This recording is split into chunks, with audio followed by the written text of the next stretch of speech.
On this week's episode of Nosebleed Radio, we welcome on Mike Tagliere of Fantasy Pros Football Podcast. Comes on, talks a little bit of fantasy with us.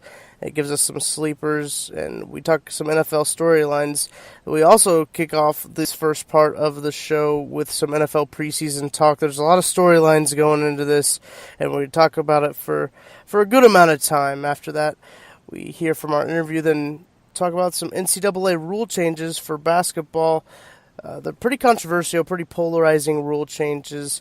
And then we get into baseball with Little League World Series, and we talk about the National League and wrap up with our final thoughts. So without further ado, let's roll the music.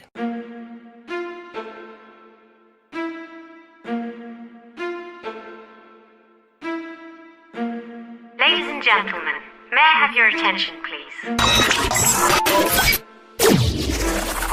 Welcome to Nosebleed Radio, presented by Paisan's Pizzeria in Omaha. Here's your host, Tucker Franklin. What is up? Episode 24 of Nosebleed Radio. We're down a man today. We are without Kieran Brennan.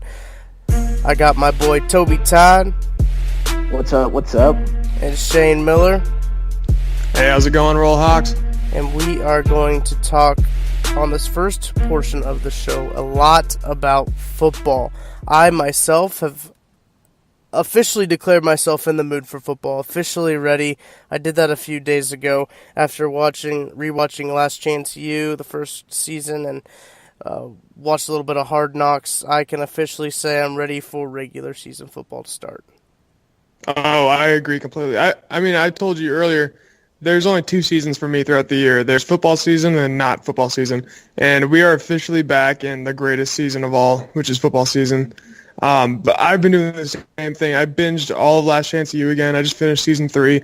I've been watching Friday Night Lights again. I started QB1. It's about, like the top quarterbacks in the country in high school. Follows Jake Fromm around, some other guys. And Jake Fromm in high school was good. He was so good.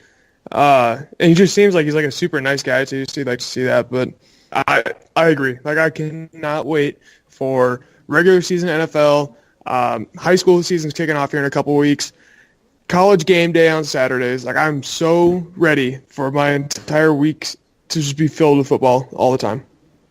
I was so excited for football to start, I forgot to start us off with our famous number 24s.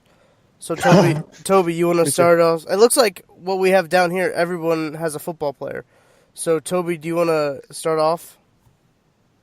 Yeah, I got it.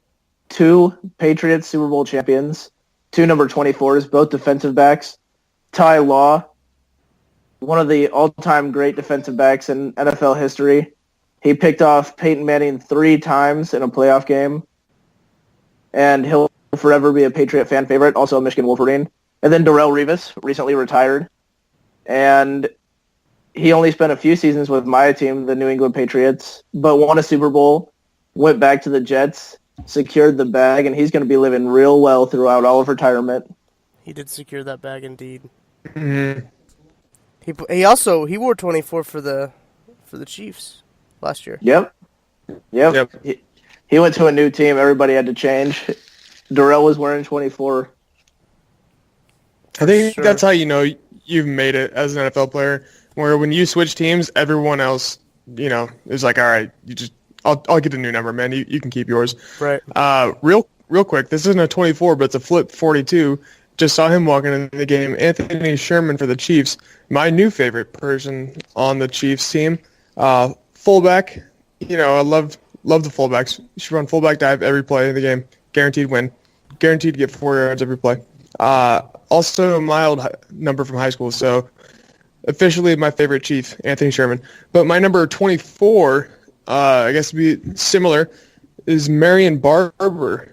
He was a running back for the Cowboys when I was a kid. He was by far my favorite running back ever to watch.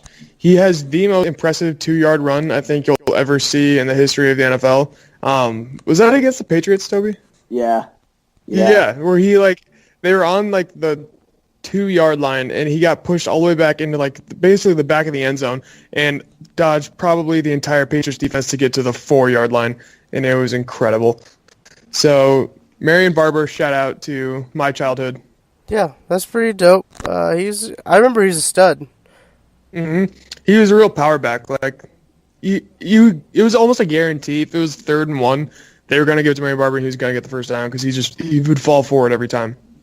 I always like running backs like that, the fall forward guys. Oh, God, me too. My 24, kind of with Toby, he went with a couple D-backs. I went with Brandon Flowers. Played for the Chiefs for a little bit. He kind of bounced around, kind of like all D-backs do nowadays. But Brandon Flowers, I can remember he was one of the first Chiefs that I really remember being just a stud. He was incredible to watch. He was so fast. Yeah, and that was one of the guys when he left the Chiefs. I was like, dang, I really like that guy. And he had incredible ability to like break on a ball there. It was almost like he knew when the quarterback was going to. He was super cool to watch. I agree. We'll go ahead and keep talking about some NFL here. We got some preseason games. Baker Mayfield. I saw in an article. I don't remember where it was from. He said that he wasn't nervous for his first game against the Giants, and it kind of showed. He threw an absolute dart to David Njoku, whose brother's coming to Mizzou next year. Not a big deal, but Njoku's a stud. He threw a dart to him around 3 guys, pretty much. They're at the needle. Yeah, no, that was a great pass, especially for his first touchdown. It looked really well, and that whole drive was pretty incredible. I think it was, 12, 13 play drive all the way down the field to score. So, I mean, that's exactly what you want to see coming out of Baker Mayfield. A lot of people were suspecting, he's not mature enough to lead a team like that.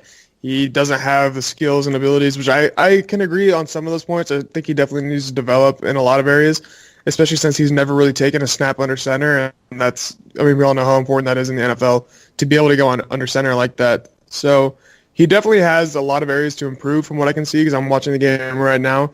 But he's showing some flashes where if I'm a Browns fan, I'm getting pretty excited to have this guy on the team. And if I'm Baker Mayfield, I know obviously he wants to start right away. Anyone would who's that competitive. But I think being able to let Tyrod take the starting position for at least this 1 year and really just develop your skills and learn the playbook better, because that's another big step up from college to NFL is just the sophistication of the playbook. I think he could be a franchise guy if everything goes to plan and he doesn't get a big head and want to start and all those things. I feel you. Toby, what do you think about Baker Mayfield? I think that one thing you can always count on with Baker Mayfield is that he's going to be flashy and he's going to be really accurate as a passer. I'm wearing my Oklahoma State hat right now, and just watching that game last year, watching really all of his games against the Big 12 defenses, even against the Suckeyes in Columbus, you could tell that this guy was a really accurate passer. He has the ability to make a lot of plays inside, outside the pocket. Yeah, and I agree with Shane. It's if he keeps a good head about himself, then he's a guy who has a lot of talent. He can be a really good NFL quarterback. And I also agree with Shane that maybe not throwing him into the fire right away is going to help benefit him. I know some analysts say, well, he was drafted first overall. He should be ready to play right away. I think we've seen it with, Aaron Rodgers, with Jimmy Garoppolo. You get time to sort of learn a system, learn how to play in the NFL. You come in like a gangbuster, and then you're set your entire career. Yep. So I don't know how long he'll be sitting, how well the Browns will do with Tyrod in, but he definitely has a promising future, and I just don't know when we'll get to see it. I think Tyrod is just good enough to not blow games for the Browns. He's not going to do anything incredible like lead them to the Super Bowl or maybe even the playoffs this year. But I think he's good enough to not make mistakes consistently and just perpetuate what the rest of the team is doing as well. He's not he's like a Honda, like a 95 Honda. It's not flashy or anything right now. It's not the best car on the market, but it'll start up. It'll get you from A to B. There might be a few little hiccups along the way, but it'll do what it needs to get done. So that's kind of what I see with Tyrod Taylor. And that's going to give Baker Mayfield, I think, that year, like we said, to develop. And especially at the quarterback position, it's so important to develop before you get thrown in the fire because there's so much pressure put on the quarterback, especially in the NFL, and they have so much responsibility with the team. They have to know what every single person on the field is doing, not only on offense, but they have to be able to read the defense and see what they're going to do before the play happens. Because before the play happens, then they're going to throw a lot of interceptions, and it's going to look real bad in the press. So I am all for holding quarterbacks back for a year and letting them come up in the system. I think the Chiefs... Go ahead, Topes. I heard something interesting on the NFL Network pregame preceding that. No, it would be anti-season, wouldn't it? Either way, before the Browns and Giants game, they were talking on NFL Network that Tyrod Taylor's season here in Cleveland is essentially an audition for all 31 other teams because they feel that Cleveland has their guy going forward. Mm-hmm. And they feel like, from what I got from it, from what they were saying, was it's almost like an Alex Smith, Pat Mahomes thing, where they're like, all right, Tyrod, you get the reins this year, kind of show him the ropes, and then hopefully you make a career somewhere else. And that's really what I got from it. I thought that was a really interesting point, too, because Tyrod Taylor also threw a touchdown pass in one of his 2 drives to Njoku, and he looked really good tonight, too. So that was a great ball by him, too. I agree with that point completely. I mean, I think Tyrod knew going into this, all right, I'm starting ahead of the number 1 overall draft pick from this year. They obviously have a lot of faith in this guy, otherwise they wouldn't have, drafted him that high. So I think he knows, I got to use this year, put up stats, put up numbers, get my name out there on everyone else's watch list so that when they do eventually hand the team over to Baker, I'll have, a safety net somewhere else I can go. Do you know he's a Super Bowl champion? With who? The Ravens. Yeah. He was on that team? Uh-huh. I didn't know that. Neither did I until I just looked it up. Flacco's backup. I just didn't remember that. I mean, anyone who watched that game knows the defense really won him that Super Bowl. But it's almost hard for me to call Joe Flacco Super Bowl champion. He was just good enough to not lose that game. But that's cool. He's got a ring. A ring's a ring, man. Yeah. So, some more, this is almost like NBA-type drama going on here in the NFL. Kelvin Benjamin said something to the press about how he would have been a better quarterback if he would have had a more accurate, or he would have been a better wide receiver if he would have had a more accurate quarterback, talking about Cam Newton. And guess who the Bills played first? The Carolina Panthers. So Cam Newton pregame, there's a video of him going up to Kelvin Benjamin, and Kelvin Benjamin just wants nothing of it. He just keeps walking away. We'll probably tweet out the video here because it's a good video. You can't really tell what's being said, but you know what's being said. My favorite part of that video is Cam Newton shooing away the other guy. Oh yeah. To talk to Benjamin, and then Benjamin walking away from Cam as if to say, "Don't leave me here alone with this man." and in Kelvin Benjamin's defense, nobody wants to talk to a guy that was dressed like Cam Newton was. He was looking goofy. Yeah, that's that Cam style. But I also, to Cam's credit, I'm glad that he went and tried to say something to Benjamin about it, because instead of making a big deal about it in the press, he went straight to the man pregame. And I mean, Kelvin Benjamin is going to feel, if he feels that way, he feels that way. But he's playing with a bunch of unproven quarterbacks in Buffalo. And Cam Newton will probably be taking that Panthers team back to the postseason like he has 2 of the past 3 seasons. A league MVP, so I don't know. I didn't think it was a very good business decision for Kelvin Benjamin to call out a former MVP. Yeah. So I don't think there's any way the Panthers don't get back into the playoffs, barring injury, because they have a lot of offensive weapons and their defense is nothing to scoff at either.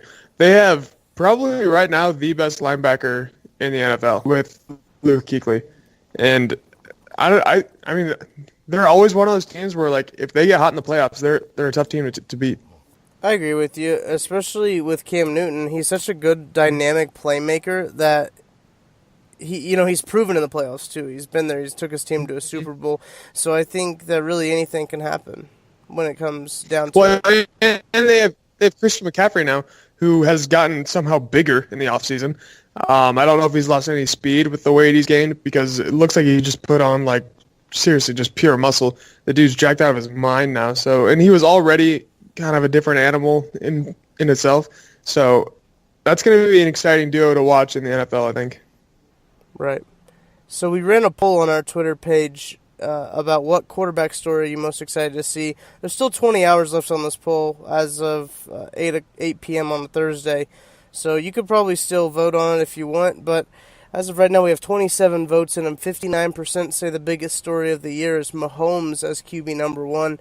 That may be some regional bias, but I do think that it's a pretty interesting story. Yeah, it's like what we were talking about earlier. People want to see if the quote-unquote, to use a baseball term, like the farm system works, where you have your quarterback sit out for a year, let him develop and learn the system, and then bring him in, as opposed to trying to shove him in before he's ready. So I think a lot of people, especially Chiefs fans, who they've been starving for a really good quarterback for a long time, does this way of operating work, and have we found a franchise guy? Because you guys, the Chiefs, have not had one in a very long time. What do you think, Tobes? Yeah, well, I was watching a lot of Fox Sports today, and Colin Cowherd, who has, relatively no regional bias. In fact, if he does, it's all East Coast or West Coast bias. But he was talking about the young quarterback he wanted to see most tonight was Pat Mahomes. And I think the reason people are so excited about Patrick Mahomes is that he's not one of these young quarterbacks that was drafted 10th overall to a bad team that needs a lot of work around him. Like, all of the pieces are set in place for Pat Mahomes to come in. And Cowherd, he made a comment that I sort of agree with. He said, because of the personnel you have, because of the coach that you have, if you fail or if you don't pan out, then it's on you. There's no excuses to be made. And so I think that's why people are so excited about Mahomes, that and the fact that he has a rocket for an arm. He's basically Brett Favre. That's another good point you made about his coach, Andy Reid. I think that's another aspect to the whole Pat Mahomes kind of mystery right now, is Andy Reid is a great coach. He's like a well-proven coach. He's been around the league forever. He's worked with guys like Brett Favre. He worked in Philadelphia with McNabb. Yes, oh my God. I almost want Mike to call Vick, McFadden. too. Yeah, McNabb, Michael Vick, some seriously great quarterbacks. So people want to see him do this, have similar results with Pat Mahomes, where he's putting out great quarterbacks like that. He's obviously a very offensive-minded guy, not super great with time management. That's something Andy Reid definitely needs to work on. But I don't think there's anyone out there that would say Andy Reid is not a good coach. So, like you said, if Pat Mahomes can't succeed with everything that's around him, all those successful people around him, I think that is on Mahomes. And I think at that point it'd almost be time to look for someone else, because there's no reason he shouldn't do well with his talent and the talent around him. I agree with you, especially as a Chiefs fan. I try not to put all of this pressure on Pat Mahomes, and I like to think of myself, especially with the Royals, as a realist type of fan, not of like an optimistic type of fan. I like to think of what's really going to happen, and sometimes I like to put downers on things just so I don't get my hopes up. I do the same thing. But this Pat Mahomes thing is hard to put downers on, because I just think he's going to be so good, but I just don't know. That's exactly how I am as a Nebraska fan, because, you guys all know Nebraska fans can get a little ridiculous, and there's a lot of people out there already. They haven't outright said it, but there are people already expecting a national championship this next year, which is not going to happen. So in my own head, I think I try to overcorrect, and I try to predict us to be worse than we're actually going to be. That way, Anthony Sherman's in again. That way, I don't, like you said, I don't get my hopes up too high, but it's proving to be difficult with Scott Frost at the helm, because everything he's saying and everything he's doing, I'm really agreeing with. And I don't know, I'm looking forward to seeing what happens, even though I don't want to be an annoying Nebraska fan, you know? I feel you. We'll talk about the next one we had here on the quarterback poll. Is Deshaun Watson, the team who the Chiefs are playing. It's his return. What are you looking forward to for Deshaun Watson's return? I think, at least for me, I want to see if he can live up to the hype surrounding him, because a lot of people, when he was playing last year, he looked fantastic. He was definitely one of the best college quarterbacks while he was playing.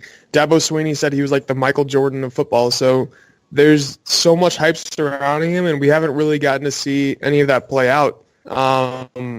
So I think that's the big thing people are looking forward to here. What about you, Toby? Well, in the 5 games last year, he really did look like one of those quarterbacks of the future, kind of like a when Brady and Breeze and Rodgers have been flushed out of the league. He kind of looks like one of those guys that'll take over and be a top 3 quarterback at least through those 5 games, which is a very limited sample size.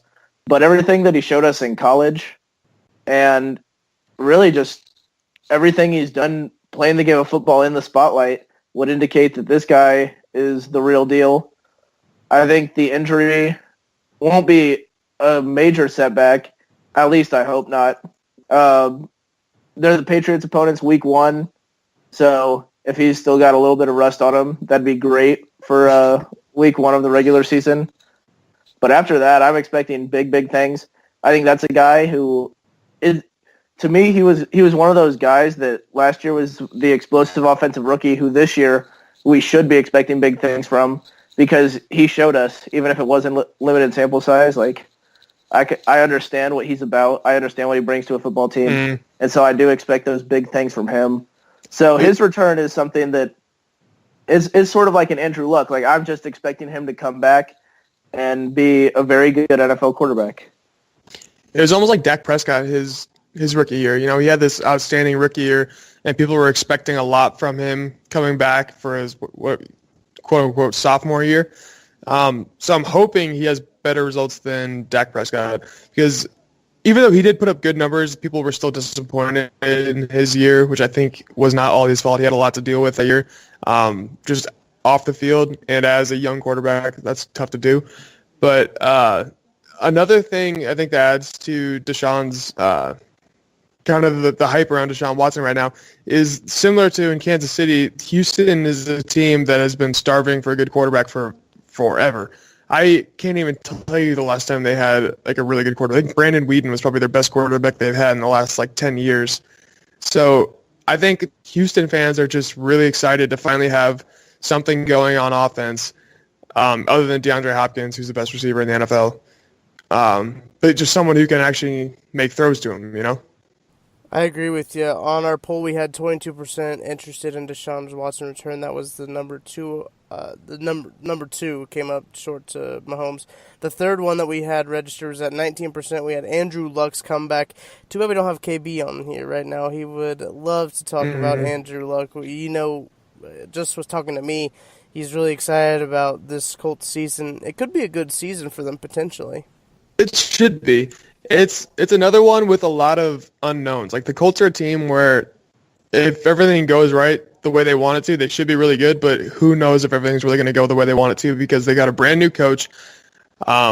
Their quarterback was out for all of last year, and it was kind of a weird injury where he was technically cleared, but like he said, mentally he wasn't prepared. Then they said he didn't say that, so the whole thing was really confusing, and he gained and lost 100 pounds within a 2-month span.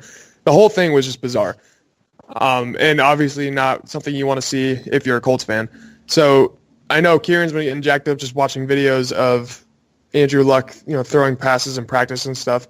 Although, how much can you really tell with no pads on how well he's doing, So I think the whole excitement with Andrew Luck coming back is just the mystery around, is he really going to be back? Is it going to be the same Andrew Luck we had before, or is it going to be some sort of gun-shy version of himself? So I don't know. It'll be very interesting to watch how that plays out, and hopefully for Kieran's sanity, it plays out pretty well. I think Kieran might have us sipping on the Kool-Aid a little bit, because just in the stuff you read, the previews for the season and everything, the Colts and a lot of those are predicted dead last in the NFL, and I don't know if it's going to be that abysmal of a season. I think some writers maybe forget just how good Andrew Luck is when he's healthy. If he comes back and he's healthy, he's probably the best quarterback in the AFC South. It's either him or Watson. So just having a good quarterback alone will win you some games. I don't think they'll be the worst. But the Colts are just such an interesting organization because I feel like they focus on one thing every single year, and then that exposes another area of the team. At least that's how it's been since Manning left the squad. They focus solely on one area of the team, and they'll have a breakout year, and then another area will suffer. So, like, say the receivers have a really good year. The offensive line struggles. This year they put all of their eggs into the offensive line basket. And I guess we'll see, because they have improved on the line, which was by far their biggest weakness in the most recent years. But I'm excited for Andrew Luck, more so than me getting to watch him. I'm excited for him to be back and playing football, because tore him up, and he said in interviews he felt like he let down the fans. So it's just good for him to get back out there. The last option I had on that poll was Derek Carr and John Gruden together. That actually received no votes. Nobody was interested in that one, so I guess we won't talk about it. It'll be interesting to see. Yeah. I will say, and today again from Colin Cowherd's show, he called the Oakland Raiders the largest potential dumpster fire in the NFL for Gruden's first season. And he makes a few interesting points about the Raiders, because so far indications from camp is that the receivers that they got, that were supposed to be the receivers that would make the team, haven't been panning out quite the way they wanted to. Because I think they gave up a few draft picks to get Martavis Bryant from Pittsburgh, and he doesn't understand this new playbook that Gruden's implemented. They say that John Gruden is struggling a little bit understanding the nuances of the game now from when he last coached 10 years ago. So there's a lot to figure out in Oakland, but there's also a lot that I think the league will have to figure out about Oakland. So a little give and take with that Raiders team, and they're just one big mystery right now. Yeah, and everything with the drama, he hasn't talked to Khalil Mack yet, and he's obviously the best player on their defense. I don't know. I was really excited for John Gruden to come back because he's just an awesome football personality, but I think a lot of that is more or less like nostalgia. Like, we want him to be the same John Gruden that he was, with Tampa Bay or the Raiders before. So I don't know. It'll be interesting to watch how that plays out as well. Lots of storylines headed into the NFL regular season. Well, with that, we'll go ahead and head to our interview with Mike Tagliere. We talk some fantasy football. We even talk a little bit of NFL headlines, some that we didn't even mention here. So here he is, Mike Tagliere. I'm here with Mike Tagliere of the Fantasy Pros Football Podcast. Mike, how are you doing today? I'm doing good, man. Just got done recording actually our Fantasy Pros podcast, so I'm warmed up, ready to rock, man. Awesome. You got a little bit under your belt already this morning. So we'll go ahead and we'll talk about, this is one thing that really stuck out to me, is we have all these holdouts going on. This is one of the more serious holdouts I've seen in a couple years with Aaron Donald, Le'Veon Bell, also another star that's been holding out. How does that affect their fantasy rankings? Well, Le'Veon Bell's the one that obviously that we're worried about, just because last year when he held out throughout training camp the same way he's doing this year, they kind of punished him early in the season. They didn't give him as many touches, especially in that Week 1 game against the Browns, so his fantasy performance kind of struggled. But fortunately, Le'Veon Bell is just Le'Veon Bell, and even if they do that again for the first game or two, he's still going to finish as a top 3 running back provided he's healthy. He just does that every single year. So, as for someone with an elite talent like him, you draft him as such. But as for Aaron Donald in IDP formats, I don't know. It seems like they're getting closer to a deal with the Rams in him. I don't see any way where it doesn't happen. He's a star player. They know he might be the best defensive player in football right now.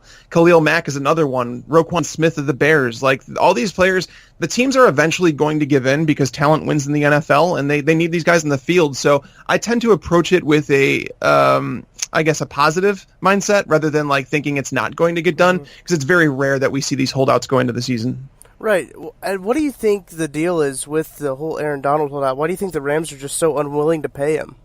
It's so odd. I mean, I think we saw it with Sammy Watkins, too, and the fact that, and Tremaine Johnson, they didn't want to pay these players, I guess, what they were worth. And, it's hard to argue with what they've done to the team to say that they're not building it correctly. So I'm not sure where the division is on a player like Aaron Donald, because you've obviously seen what he's done in the field. I don't know what Khalil Mack is looking for. The Roquan Smith is the most puzzling one to me, because Bears drafting him at number 8 and having disagreements over a potential suspension and holding back his pay if he's suspended for a helmet-to-helmet hit and all these things, it makes no sense. I'm from Chicago, so they're obviously the team I follow the most, but I have no issues calling them out if they're doing something wrong. And this is just, it's gone on too long, especially for a middle linebacker and someone that needs to get on the field and kind of, learn Vic Fangio's defense. Yeah, we'll talk about rookies here for a minute. Who do you think is a rookie in fantasy football who can really have a lot of impact just right away this season? Well, I mean, the obvious answer would be Saquon Barkley. He's walking in, when you draft him number 2 overall, he's going, me personally, I have no issue if someone tells me they want to draft Saquon Barkley over Ezekiel Elliott and David Johnson. And the reason I say that is because Zeke is playing on a bad offense. There's literally no other options in that offense that are going to take away, basically a defense can game plan for Zeke and say, we'll leave Allen Hurns, we'll leave Terrence Williams one-on-one, Cole Beasley one-on-one, and we'll focus on stopping Zeke. He does have a great offensive line, so I could see making the case for him, but he doesn't catch very many passes. David Johnson plays in a bad team. He plays behind a terrible offensive line, and it's under a new defensive-minded head coach, so it's an ugly situation, whereas Barkley, you want to play for Pat Shurmur, being drafted number 2 overall. The Giants did improve their offensive line, and they have, Odell Beckham, Sterling Shepard, Evan Engram to pull attention away so that Saquon Barkley is not the one that, defensive coordinators are losing sleep over. But like I said, he's the obvious one. Another player who I was really looking forward to drafting on a lot of my fantasy teams was Sony Michel, but he unfortunately had a slight knee hiccup. He had to go in for a small procedure. They're saying he's going to be out 10 weeks, with some people saying it could be all the way through the preseason. That would definitely knock him down boards, but Sony Michel is someone that I was excited to have on a lot of my fantasy teams. Now, last year, Kareem Hunt kind of had one of those surprising years. I know Matthew Berry of ESPN said the whole time, he even had a montage of him saying how good Kareem Hunt was going to be. What do you think his year is going to be like this year? Kareem Hunt is someone I'm expecting to regress a little bit. Kareem Hunt last year, I was drafting Spencer Ware, and I actually told people you could draft Kareem Hunt in the 9th round and have both of them, and you're going to be happy because one of them is going to be an RB1, because that's just what Andy Reid he produces every year in, year out. So when Spencer Ware got hurt, I was telling my listeners to draft Kareem Hunt at the end of the 2nd round, and I know that some people felt that was really early, but the opportunity was there. He totaled 90.7% of their carries last year. That is ridiculous. There's only been 3 running backs over the last 4 years who have totaled more than 78%. So he reached rare air out of necessity. Spencer Ware's coming back. They went out and they signed Damian Williams in free agency.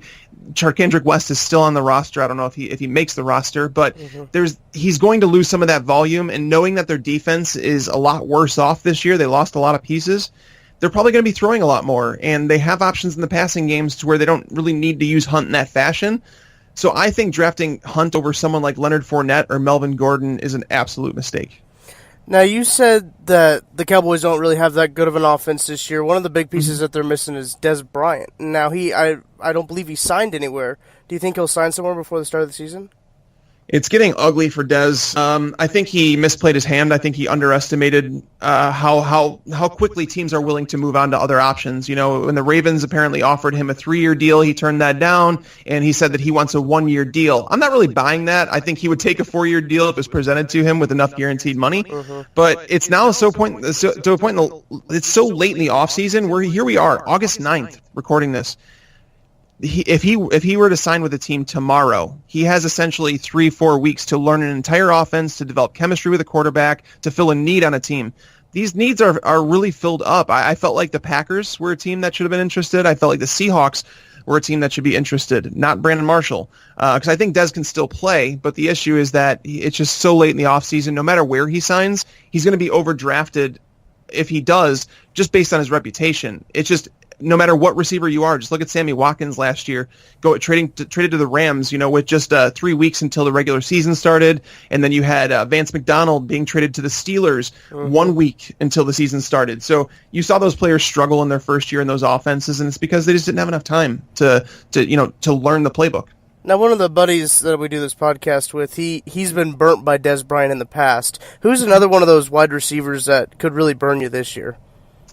A wide receiver who could burn you this year. I don't want to say up top because I feel like DeAndre Hopkins is going to let people down by drafting him as the number 2 receiver. I'm not saying he's going to be bad. I have him as a second round pick. I think he's fine there. But one player who will let down it's Tyreek Hill. And when Sammy Watkins was added to this offense, it lowered everyone's upside. Everyone, not just Kareem Hunt, not just Tyreek Hill, but Travis Kelce too. They all lost upside because Sammy Watkins, they've never had a player like him in Andy Reid's offense while in Kansas City. Tyreek Hill saw 105 targets last year. There were just 3 wide receivers who saw fewer than 100 targets to finish top 24. So to know that he finished as a top 5 receiver last year is redonkulous. It's ridiculous the fact that he got there. His efficiency has been through the roof.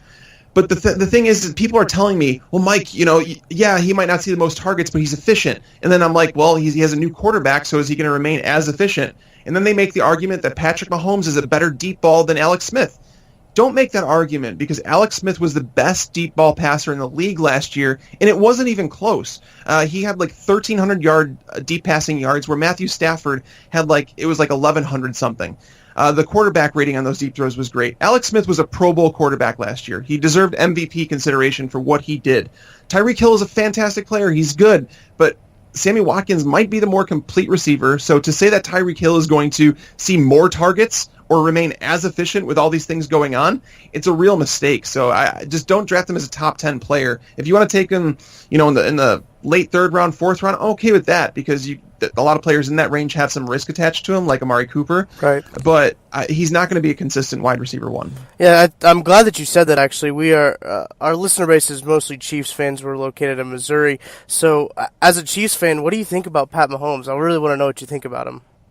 So through the draft process, I did a profile on Mahomes, and he reminded me a lot of Jay Cutler. And he still does. The rocket arm, he has mobility that's underrated, that some people lose. He's willing to throw into tight spaces. He is mobile in the pocket. He can evade some sacks. The reason that I like Patrick Mahomes and his trajectory on his career more than I do Jay Cutler's, or I should say did Jay Cutler's, is because Patrick Mahomes has some stability. They did have him sit on the bench for an entire season to learn Andy Reid's offense. He did have the entire offseason to take this in. They added weapons around him. He's got, arguably 2 top 20 wide receivers in the NFL in Tyreek Hill and Sammy Watkins. He's got the number 2 tight end in the game in Travis Kelce. He's got a solid run game behind him with Kareem Hunt and Spencer Ware. So I believe that he's set up for success. The reason that Jay Cutler never turned into the quarterback that people thought he would be was because he started being passed from coordinator to coordinator. He started being passed to teams with no wide receivers. I think it was the thing. Jay Cutler never played for an offensive coordinator more than 2 years. So that's a problem. I mean, when you seen him play for Shanahan back in Denver, that was the most stability he ever had in his career. So it didn't shock me that he had a good start to his career. But Patrick Mahomes, the trajectory is up. Knowing that he's tied to Andy Reid, good things should happen for him. I'd like to think so, man. It's been just a couple tough years as a Chiefs fan, having these good teams, and then all of a sudden not living up to the potential. Yeah, the defense is the real problem now. I think the offense is obviously figured out. They have so much talent on the offensive side of the ball, but the defense, man, that's ugly. It's really ugly looking at it. You hope that Eric Berry can pop back and be the player that he was in years past, because he suffered multiple season-ending injuries now. Sorensen just went down. I know they're saying it's not a year-ender, but their front seven has gone. I think losing Benny Logan was not a great thing for them. I think that they should have kept him up front. That should have made a point to try and re-sign him. there's just a lot of players that they lost on the defensive side of the ball, and I don't think they have the players to hang with the guys in their division. You know, you look at the Chargers, they have multiple wide receivers, a tight end there that are really, really good. Denver, obviously, getting better on the offensive side of the ball, so it's just they play in a tough division. The thing that the Chiefs have had going for them the last few years is that they play phenomenal defense at home. Playing at Arrowhead Stadium is right behind the Seahawks in terms of toughest places to play. The question is, can they keep that up with the lack of talent that they have on the defensive side of the ball now? Yeah, I had a conversation with one of my buddies. He said, as long as the defense can get off the field, I think that the Chiefs will be fine, but it's the defense getting off the field is going to be the tough part.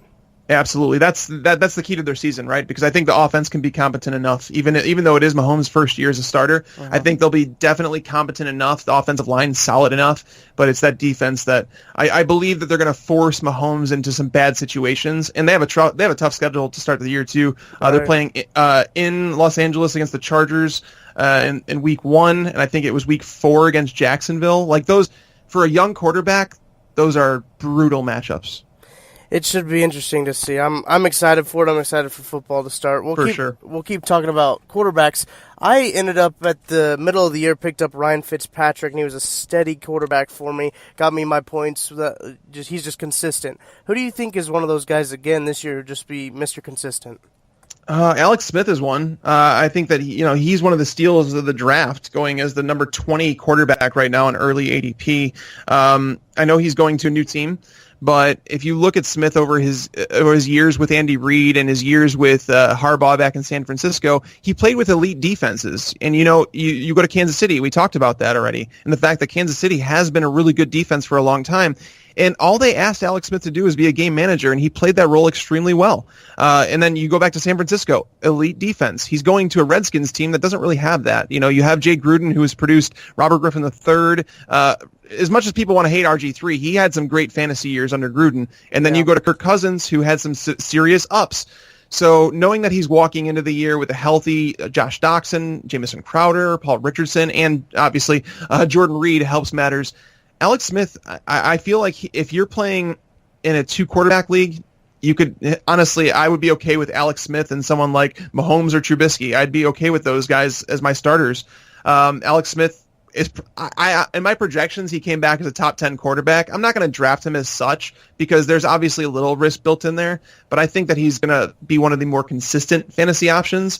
And I mentioned, Mitch Trubisky, I think, is being undervalued in fantasy too. The new offense, coaching matters, and that's why Andy Reid continually has good offense and it doesn't even matter who the players he's got because it's just what he does. He's a great coach.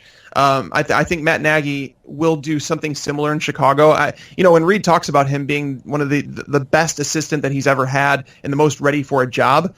Are you guys mad in Kansas City that you lost Nagy, or did you kind of just see this coming? I wasn't very happy about it. I know that he was a big part of why our offense was moving the way it was, why our offense was moving in such a positive direction. But, a coach of that standard, how good he is going to get a head coaching job eventually. But I know but he's still an offensive coordinator, and he's going to be ahead of his team eventually. Yeah, no, definitely, and that's the thing. I'm hoping that he turns into that guy. I like that everything he said. Because I've been a big downer on the Bears. Like, even though I'm from Chicago and I'm a Bears fan, I hated the hire of John Fox. I hated some of the way. I was okay with the trade for Trubisky. I actually liked him as a quarterback, and I think him and Mahomes were my top 2 quarterbacks in the class. I liked both of them better than Deshaun Watson, and I'll still continue to say that. I'm not completely sold on the Watson train yet. I think that I want to see him for an entire season before I make that judgment. But I'm with you, man. Like, in terms of being excited for football, I told my wife that I don't know if I've ever been this excited for a Bears season. Yeah, you got a lot of potential up there in Chicago. One of my buddies, actually, he's down on podcast, big listener, though, is a big Bears fan, and he's excited for this year. Yeah, no, absolutely. That's the thing, is some people are telling me there's still going to be a losing team and this and that. I don't. If betting were legal here in Chicago, it's not right now. I would actually take the over on the Bears. I want to say it's 6.5, where if they go 7-9, you win that bet. Yeah. If I was able to gamble, I would. I would take that bet because I think the Bears at worst are 8-8, 9-7 team. It'll be good for Chicago to especially get the Bears back on their feet. Mm-hmm. So we'll wrap up with just one more question. Who are a couple of your sleepers for this year? Sleeper. The term sleeper is kind of like overused now, where it's like it's tough to give a sleeper when you don't know what the outline for sleepers is, right? Because some people consider sleepers, in the 10th round. I'm not one of those people. Like, I'm typically looking at people who are being drafted outside the top 150. Anthony Miller is a name to watch, and again, I'm usually a hater of the Bears, but when talking about this offense and the potential, I actually went out to training camp and I watched some rookie players that come into the league. You want to see how they adjust to the speed of the NFL. Anthony Miller, when I left Bears camp, he's the only player I talked about. Wow. Like, everybody wanted to ask about Trey Burton. They wanted to ask about Allen Robinson. All I wanted to talk about was Anthony Miller. The kid is a stud. He just shows up. He moves like a veteran. He does not care that he's a rookie. He's got attitude to his game. Like, I'm telling you, the kid's going to be special. I don't know if is he built into the game plan enough for him to make a huge fantasy impact? Maybe. But I'm telling you, the kid's going to be a player. I think Mike Williams is someone who is starting to move up draft boards much higher for the Chargers. With Hunter Henry out of the lineup, Virgil Green is not going to walk into that tight end one role. It's just not. He's going to be a guy on the team. He'll score touchdowns from time to time. But Mike Williams is the only guy in that offense who's a red zone threat. And you kind of saw that back at Clemson with Mike Williams, where he's a 6'4", 225 pounds. He's going to be the red zone guy. So would it shock me to see Mike Williams score 8 touchdowns this year? No, it wouldn't. You look for those wide receivers who are attached to an elite quarterback. He's definitely one of them with Phillip Rivers. So those would be 2 of my favorites. And one last one I'll mention is Geronimo Allison of the Packers. If he wins that number 3 wide receiver job, I truly believe that he's going to be a top 40 wide receiver this year. And it could be even better than that. Randall Cobb has been dealing with some foot injuries. He had ankle injury surgery in the offseason. Jimmy Graham is old, doesn't move very well much anymore. Right. And Allison he's got experience with Aaron Rodgers. He's played with him for a couple of years, and he has produced when called upon. So I think Allison wins that number 3 wide receiver job, and if he does, he's a steal at the end of your draft. Mike, thanks for joining us. It was fun. Let's do it again. Yeah, it's absolutely, man. I look forward to it. Make sure to check out Mike's podcast, Fantasy Pros Football Podcast. Thanks again. Take care. That interview was brought to you by Paisans Pizzeria in Omaha. Paisans, where the pie is always better. No, I tried to come up with a catchphrase on the fly there. That didn't work. That interview was brought to you by Paisans Pizzeria in Omaha. Got some good pizza there. Yes, we do. That's the best catchphrase I could come up with. We'll hit straight to the point. Yeah, hey, the whole world is catched by your phrase. Exactly. That they need to put that on the signs. We have good pizza here. All that verse now. All right, thanks. NCAA basketball, they're kind of like their own entity. It seems like NCAA, like the football does their own thing, and like NCAA basketball seems to do whatever they want. They came up with some new rules, and I read them, but I don't really understand them. I feel like this is one Toby's gonna have to explain to us. The rule that I really liked that they changed is that college players can now sign with an agent through, the whole draft process, because they've been changing it gradually where you can go to the combine. As long as you don't sign with an agent, you can come back to school. Well, now you can sign with an agent. You can go all the way up until the draft. After the draft, and if you're not picked, then you have a choice. You can, join a roster for the summer league if an NBA team wants you to play overseas, or you can go back to school if you have eligibility remaining. And I think that it's going to be kind of awkward through these first few years, especially with the rules potentially changing about, guys going into high school, because there's just going to be every single player ages 18 to 22 is going to declare for the draft. Then it's going to be a whole bunch of people coming back, and it's just going to be a little bit of a mess until you figure it out. But I like the rule for the student athlete themselves, because there's a lot of guys who are really, really good college basketball players, probably deserve a shot in the NBA, because they could provide even just a D-League team or a reserve spot on an NBA roster better than these foreign guys who are drafted late in the NBA draft. and then never make their way over to play basketball in America. And then you basically just wasted a pick. And the dreams that kid had of getting drafted to the NBA, even if it was the 57th or 40-something pick in the draft, like, those are wasted, essentially. So you could pick up some, for lack of a better term, useless foreign player. So I like the rule. I think giving players that option to go to the draft, see what happens, come back to school, will help strengthen some of the college game, especially if we're going to have big-time talents like all these 5-stars leaving, before they even enroll in college. So I understand the rule change. I think it's good for the student athletes. But with that being said, it is going to be a little bit of a mess the first few years they implement it. That just goes with any rule change, though. Right, yeah. You can see it in the preseason games right here with all the rule changes. You just got to engrave it sort of in the game, and then pretty soon it just becomes second nature. Can't you sign an agent out of high school now and then still go to college? I'm not sure the full extent of the rules, but the way they're making it sound is that, if you don't get drafted, even if you sign with an agent, you can go to college. I think, because back in the day, when players would come right out of high school and go to the NBA, you could commit to a university. Like Gerald Green, for example, who's with the Rockets last year. He's been NBA dunk champion. He committed to Oklahoma State back in 2004. And then it was pretty obvious that he was going to get drafted, McDonald's All-American and all this.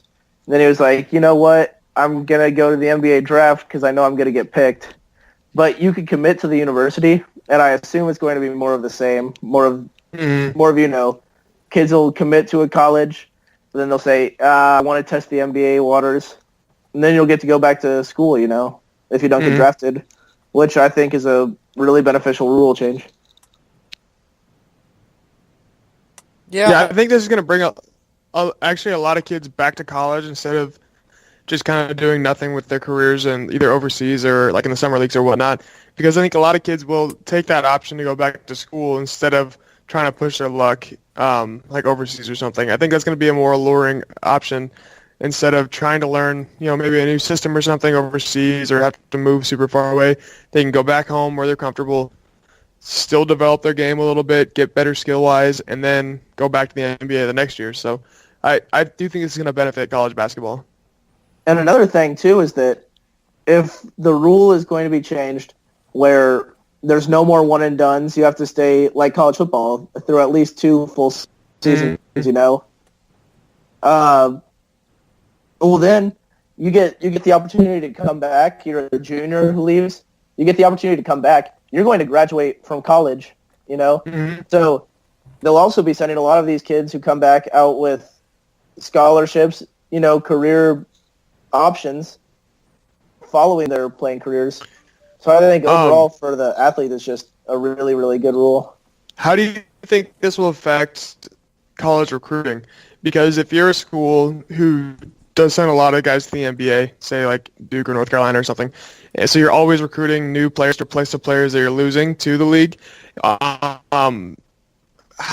do you think this will affect if a guy doesn't get drafted or something and decides to come back? Will that affect the type of kids they're going after in recruiting, or do you think that won't affect it at all?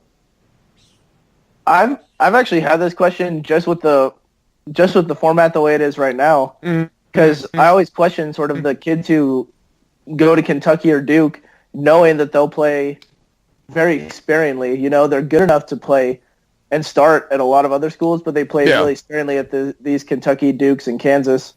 Like, why do they continue to go there?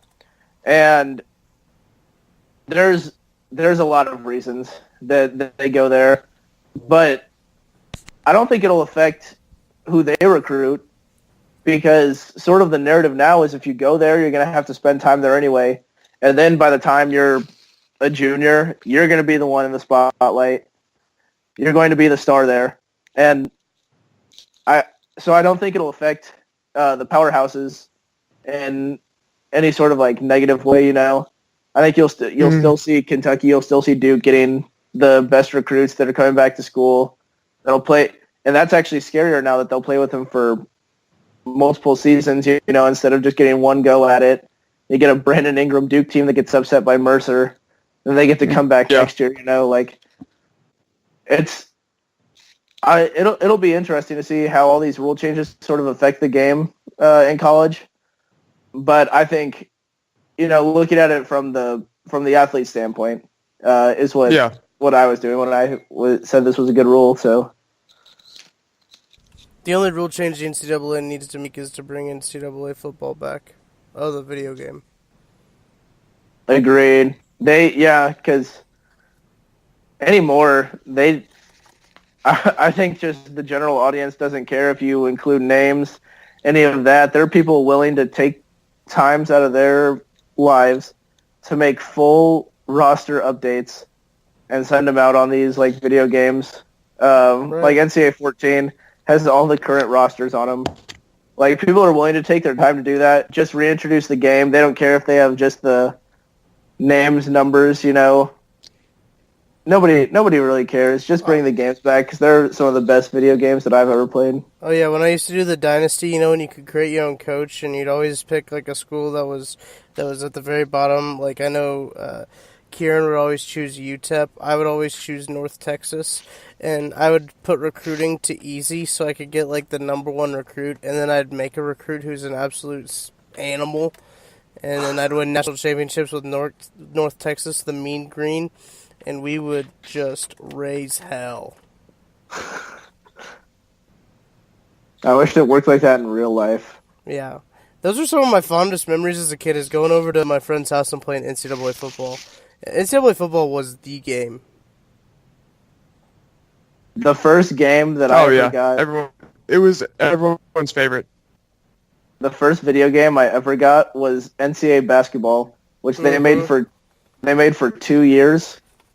And it, compared to the 2K games, is just not very good in terms of, gameplay or any of that. But it's so ridiculous that it's probably more fun than 2K, in my opinion. I had all of those games, though. They had the college basketball, and they had college baseball, too. Did you ever have college baseball? I did not have college baseball. Oh, it was dope, because it had, what's his name, Kyle Peterson on it, the announcer. So, it always just, it just sounded like college baseball, and it was amazing. Bring it back, NCAA. I know. The NCAA, that is the one thing that because they're missing out on so much money. Yeah. Oh, my God. Ridiculous amount of money. Yeah, I'd say they're pretty well off right now, though. Yeah, they're supposedly a non-profit, but that's not... I'm not buying that. No, not at all. They're, like John Oliver said about FIFA, the non-profit with $1 billion in reserve. Right, yeah, it's dumb. That's for a whole another podcast, so we could spend a whole podcast talking about how corrupt the NCAA and FIFA is. But we'll move on to a little bit of baseball talk. Little League World Series coming up right around the corner. I wish that we could go to Williamsport, Pennsylvania and get some content out of that. That'd just be an absolute content machine. But we can't, unfortunately, so I know for a fact I will be watching these games because I always love watching the Little League World Series. Even when I was that age, I'd always want to be in the Little League World Series. That was always my goal. You see guys like Todd Frazier in the Little League World Series now. In the big leagues, you see it more and more happen, especially with these guys from Curacao. They got some good Little League baseball teams. So what are your guys' thoughts on the Little League World Series? It's weird to watch. I watched some games today, and it's weird because it's kids, so it doesn't feel like baseball. It feels almost more like softball because the field's way shorter and they can't lead off or anything. And I don't know. It's kind of weird to watch. I did watch one kid give up a grand slam and then another home run right after that. And I think he gave up 9 runs in one inning. And I was like, oh my God, that has to suck for that kid. You're not going to All see his that friends are anywhere excited else. to watch him on TV. And then he has the worst game ever. I think that this is the Little League World Series. When the good teams play each other, it's actually pretty entertaining, in my opinion. When you get that California versus Japan game going, then it's, that those are kids that probably do have a future in the sport playing. Like those are the California kids who don't have to come to Missouri to play D2 baseball because they'll be, going to the minors by the time they're out of high school. But I think that the Little League World Series, because I watched one today, and it was Pittsburgh, Kansas, one of our rival towns, one of Northwest Missouri State's rival towns. Pittsburgh, Kansas got beat 14-0 by Des Moines. That's what I was talking about, yeah. And so, like, the obscure score lines, the fact that these kids allow home runs and then will dap up the hitters as they're rounding the bases. Oh yeah, I think is there's just something kind of different about it. But like I said, I think when the really good teams play against each other, it's highly entertaining. So once we get down to the World Series itself, some of the regionals are a little hard to watch because they're in the the cookie cutter stadiums that are sort of like not greatly maintained and all that. Right. I think once you get to Williamsport, then it completely changes, and those kids are actually, some of the better 12, 13-year-olds on the planet. I agree. I always think it's fun to watch. You see these kids that definitely don't look like they're 12 years old launching absolute piss missiles into trees, and it is fun to see that. And they always provide, like, the Little League World Series. It's kind of like the College World Series in that the fans there will always provide something that'll just be interesting to talk about. Like the kid last year who was named Cash Money. Like, where else are you going to find that than from the Little League World Series? Like, stuff like that, it kind of makes the game of baseball feel like a kid's game, because you see the pros play it. There's 162 games. These guys will rarely make errors. Occasionally you'll see the bunt, like, throw it all the way up the right field line to the wall. Let the kid get to third on a bunt. Like, it just kind of reminds you of the good old days when you used to just go out and play baseball, like pick up baseball, or when you were 10 years old and you were like, if I just put the ball in play, I'm going to get on base kind of days. So it is kind of nostalgic for me to watch a little bit, but I don't know. I do enjoy the Little League World Series, though. Moral of the story. Oh, yeah. It is a great time. We'll move up to the big leagues here. Not really a lot to talk about. KB and I will cover most of it on turn 2. Didn't have a turn 2 this week. Had a busy week, KB and I did. So we're looking at really these National League races. But one of the big things I want to talk about is the Yankees got swept by the Red Sox, and you just love to see that. The Sunday night game, where that's obviously one of my favorite things to see in sports is the Yankees get swept. The Sunday night game where the Red Sox came back on the Yanks in the last 2 innings. That's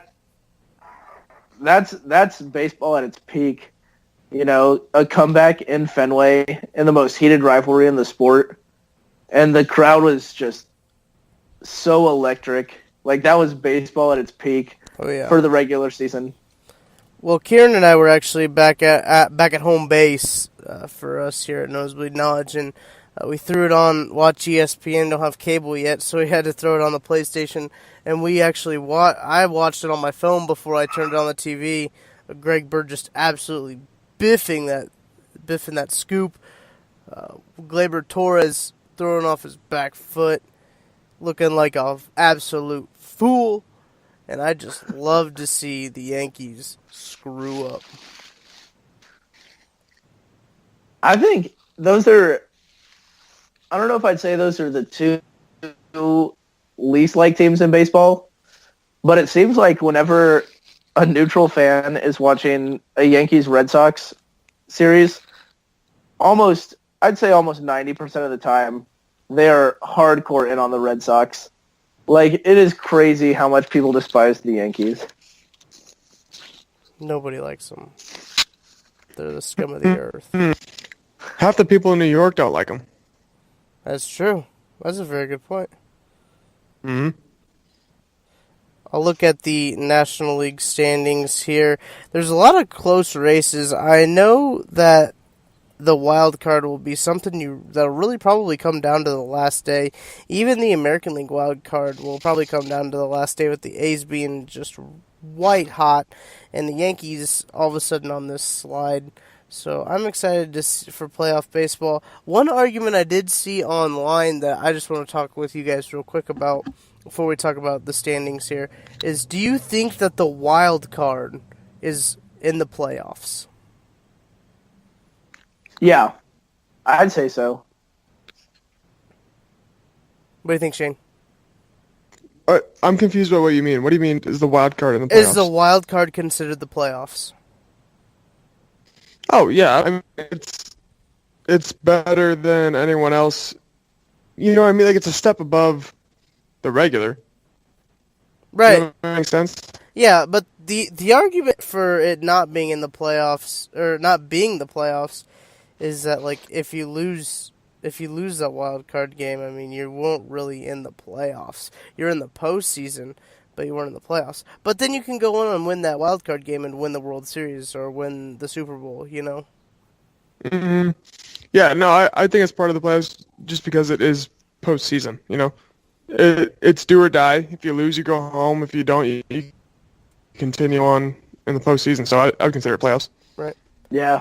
I think if you have a chance when the regular season's all said and done, if you have a chance to play yourself into a championship, then I consider that playoffs, which is why I would consider the wild card game part of the playoffs. All right. No really controversy there. So we really all agree on that. I just looked at the standings, and we'll look at each division standings here. Atlanta sits a game back of Philadelphia in the East. In the Central, Milwaukee 2 games back of the Cubs. The Dodgers a half game back of the Diamondbacks. We move over to the wild card standings. What it's looking like right now is that the Yankees, if it started today, the Yankees would host the A's. And Seattle sits 3 games back in that American League wild card. Toby made a great point when we were talking the other day that he would really only cheer for the Yankees to win that game, because he wants to see, as it would shake up right now, a Yankees-Red Sox series. Oh, yeah, I would love to see that. Even though I'd rather just see the Yankees lose. I mean, everyone loves to see the Yankees-Red Sox series. It's the best rivalry in sports. Oh, yeah. Now, I will say the A's are a great story, but I am cheering really hard for the Mariners to make the postseason. They haven't been there in quite a while. Mm-hmm. And for them to go, I think that'd be cool for the fans, especially if they are able to upset the Yankees. Then you'd get to host the best team in baseball, and you just pray at that point, I guess, if you're a Mariners fan. Yeah. But at least you would get to see your team in the postseason, you know, because I remember how cool it was when the Royals made the playoffs for the first time in I don't even know how many years. Back in 30. 2014. Yeah. And it was electric here in Kansas City, and so you kind of want that for other fan bases, you know, especially when your team's having such a down year. So as we talked about in the National League races, the furthest team back of first place, like the second place team furthest back from their respective first place in their division, I said that a really weird way, but I hope you understand what I'm talking about. I gotcha. Is 2 games. So, like, all these races between the first and second team are very close. I mean, Colorado is the third-place team in the West and is 3 back.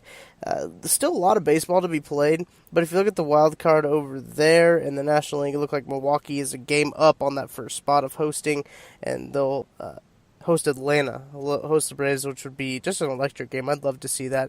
Dodgers sit a half game back of that second wild card spot. Yeah, those are... The National League is really going to be the conference to watch when this regular season's all coming to a close. Because, I mean, even with all the quote-unquote turmoil or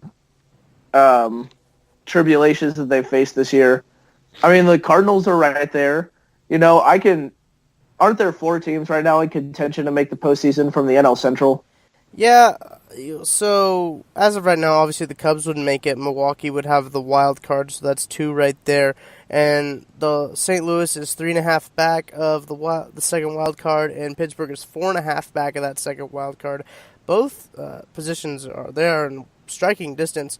Right now, St. Louis will go and play Kansas City, which I told Kieran that they really need to sweep the Royals. If they want to make up some ground, they've got to sweep us. Yeah. Yeah, I'm just not buying the Cardinals this year. No offense to KB, but there is just a lot of teams in the National League, and I know Matt Carpenter's been on quite the run as of late. But I just think, because you've got 2 teams in your division that are, I would say, potentially the top 2 teams in all of the National League, and Cubs, Brewers. And then with everybody else trying to keep pace in their own division race, that's going to lead to a lot of teams putting extra emphasis on all these games. So you're not going to see teams go into shambles, I think.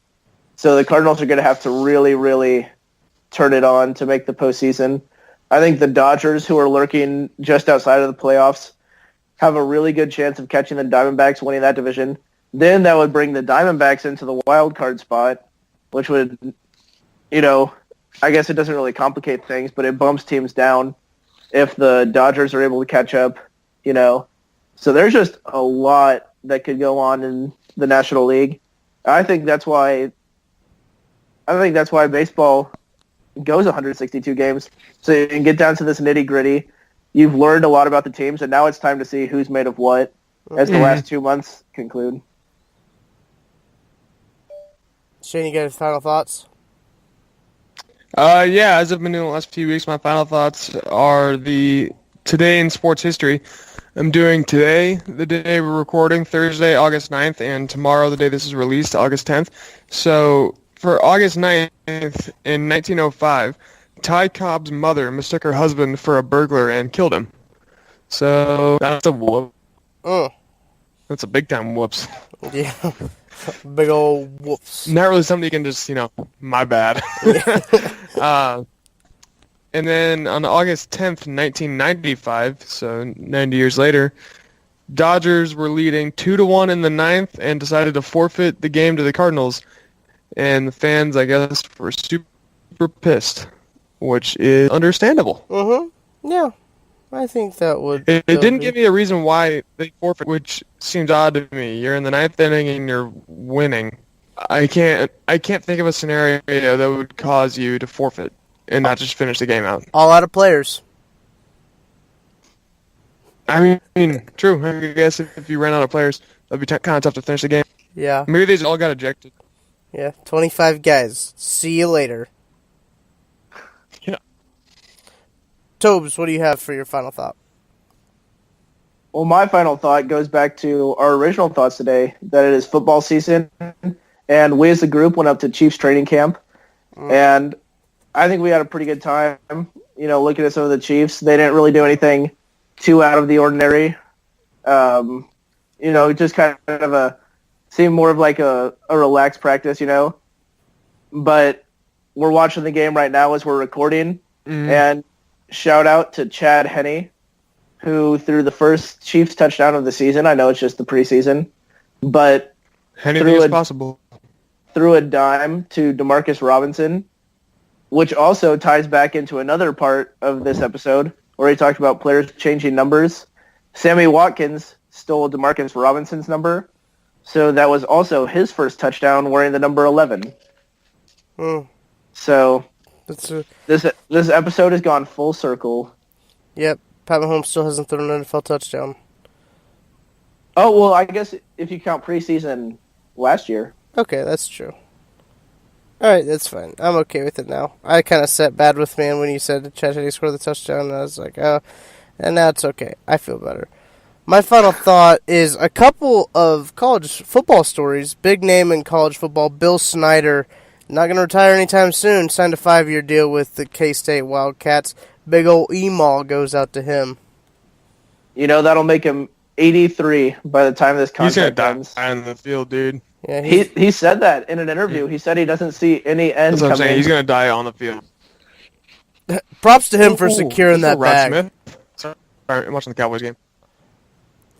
$3.45 million. Here's another final thought.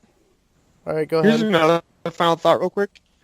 The Cowboys brothers, Rod Smith and Jalen Smith, are going to be awesome this year. Rod Smith just had a good 8-yard run here for a first down, and his brother Jalen Smith, I think, is going to be the next standout linebacker for the Cowboys. Sounds like you want to give him the rod. My last final thought, Shane may like this one.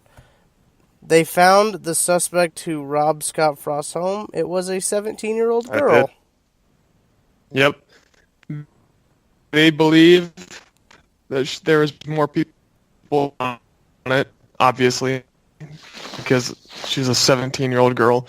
But what caught her was they were selling all of his memorabilia on, like, Facebook Market. Like, how could you be to, like, wait a week and then try to sell all this stuff on the Facebook Market, which, like, sells locally?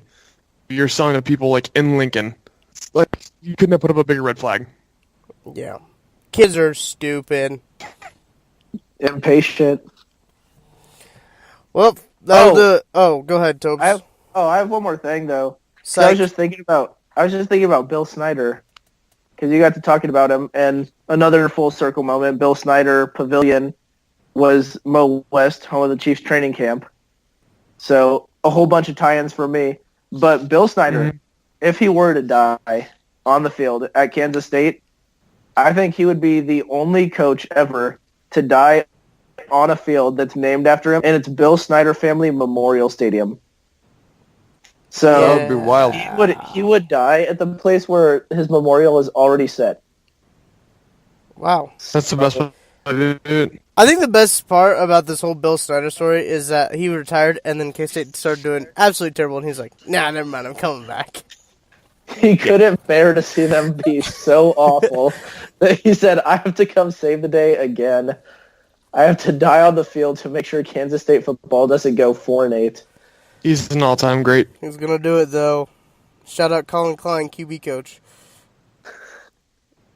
I think that'll do it this time. I think this is for real. This will do it for numero 24 of Nosebleed Radio. Can you believe it's been 24 episodes already?